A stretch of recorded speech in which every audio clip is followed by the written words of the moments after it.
ਪਹਿਲਾਂ ਕਿਡਨੀ ਵਾਸਤੇ ਪੁੱਛਦੇ ਸੀਗੇ ਵੀ ਡਾਇਲਸ ਤੇ ਹੈਗੇ ਆ, ਪ੍ਰੋਬਲਮ ਰਹਿੰਦੀ ਕਿਡਨੀ। ਉਹਨੇ ਜੀਰਾ ਜਿਹੜਾ ਹੁੰਦਾ ਜੀ ਉਹਨੂੰ ਉਹਨੇ ਭੁੰਨ ਕੇ ਰੋਸਟ ਕਰਕੇ ਪਾਊਡਰ ਬਣਾ ਲਓ, 1 ਚਮਚਾ ਸਵੇਰ ਨੂੰ 1 ਚਮਚਾ ਸ਼ਾਮ ਨੂੰ। ਇਹ ਦੇ ਸਕਦੇ ਹੈਗੇ। ਲੀਵਰ ਵਾਸਤੇ ਵੀ ਠੀਕ ਹੈਗਾ ਇਹ। ਗਲੇ ਜੇ ਉਹਨੇ ਟੈਸਟੀਕਲ ਪੇਨ ਹੁੰਦੀ ਹੋਵੇ ਉਹਦੇ ਵਾਸਤੇ ਠੀਕ ਹੈਗਾ। ਹਾਨੀਆਂ ਵਾਸਤੇ ਠੀਕ ਹੈਗਾ। ਤੇ ਜੇ ਡਾਇਲਸ ਤੇ ਜਾਂਦੇ ਸੀਗੇ 10 ਛੋਟੀਆਂ ਇਲਾਇਚੀਆਂ ਦੇ ਬੀਜ ਤੇ 20 ਤਰਬੂਜ ਦੇ ਬੀਜ, ਇਹਨਾਂ ਨੂੰ ਕੁੱਟ ਲੈਣਾ ਹੈਗਾ ਤੇ ਕੁੱਟ ਕੇ ਆਪਣੇ 1 ਕੱਪ ਦੁੱਧ ਤੇ 1 ਕੱਪ ਪਾਣੀ ਪਾ ਕੇ ਉਹਨਾਂ ਨੂੰ ਉਬਾਲਣਾ ਹੈਗਾ। ਜਦ 1 ਕੱਪ ਰਹਿ ਜਾਵੇ ਤਾਂ ਉਹ ਆਪਣੇ ਪੀ ਲਓ। ਇਹ ਲੈ ਸਕਦੇ ਹੈਗੇ।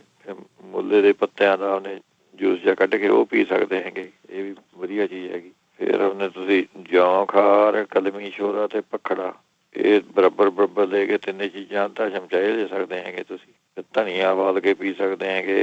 1 ਜੌਂ ਮੁੱਠੀ ਪਾਣੀ ਭਿਓ ਕੇ ਰੱਖ ਦਿਓ, ਰਾਤ ਨੂੰ ਸਵੇਰ ਨੂੰ ਉਬਾਲ ਕੇ ਉਹ ਪੀ ਸਕਦੇ ਹੈਗੇ ਤੁਸੀਂ। ਇਹੋ ਜਿਹੇ ਕੰਮ ਕਰਕੇ ਦੇਖ ਲਓ। ਜਿਹੜੇ ਨਕਸੀਰ ਵਾਸਤੇ ਪੁੱਛਦੇ ਸੀਗੇ, ਉਹ ਤਾਂ ਜਿਹੜਾ ਇਸਬਗੋਲ ਹੁੰਦਾ ਜੀ, ਉਹ ਤੁਸੀਂ 3-4 ਚਮਚੇ ਪਾਣੀ ਵਿੱਚ ਭਿਓ ਕੇ ਰੱਖ ਦਿਓ। 1 ਕੱਪ ਪਾਣੀ 'ਚ ਭਿਓ ਕੇ ਰੱਖ ਦਿਓ ਅਤੇ ਸਵੇਰ ਨੂੰ ਆਪਣੇ ਮਿਸ਼ਰੀ ਮਿਲਾ ਕੇ ਉਹ ਤੁਸੀਂ ਆਪਣੇ ਖਾ ਲਿਆ ਕਰੋ। ਇਹਦੇ ਨਾਲ ਠੀਕ ਹੋ ਜੂਗੀ ਨਕਸੀਰ। ਫਿਰ ਨਹੀਂ ਤਾਂ ਤੁਸੀਂ ਔਲੇ ਦੇ ਪਾਊਡਰ ਦੇ ਜਾਂ ਔਲੇ ਦਾ ਰਸ ਲੈ ਲਓ 3-4 ਚਮਚੇ।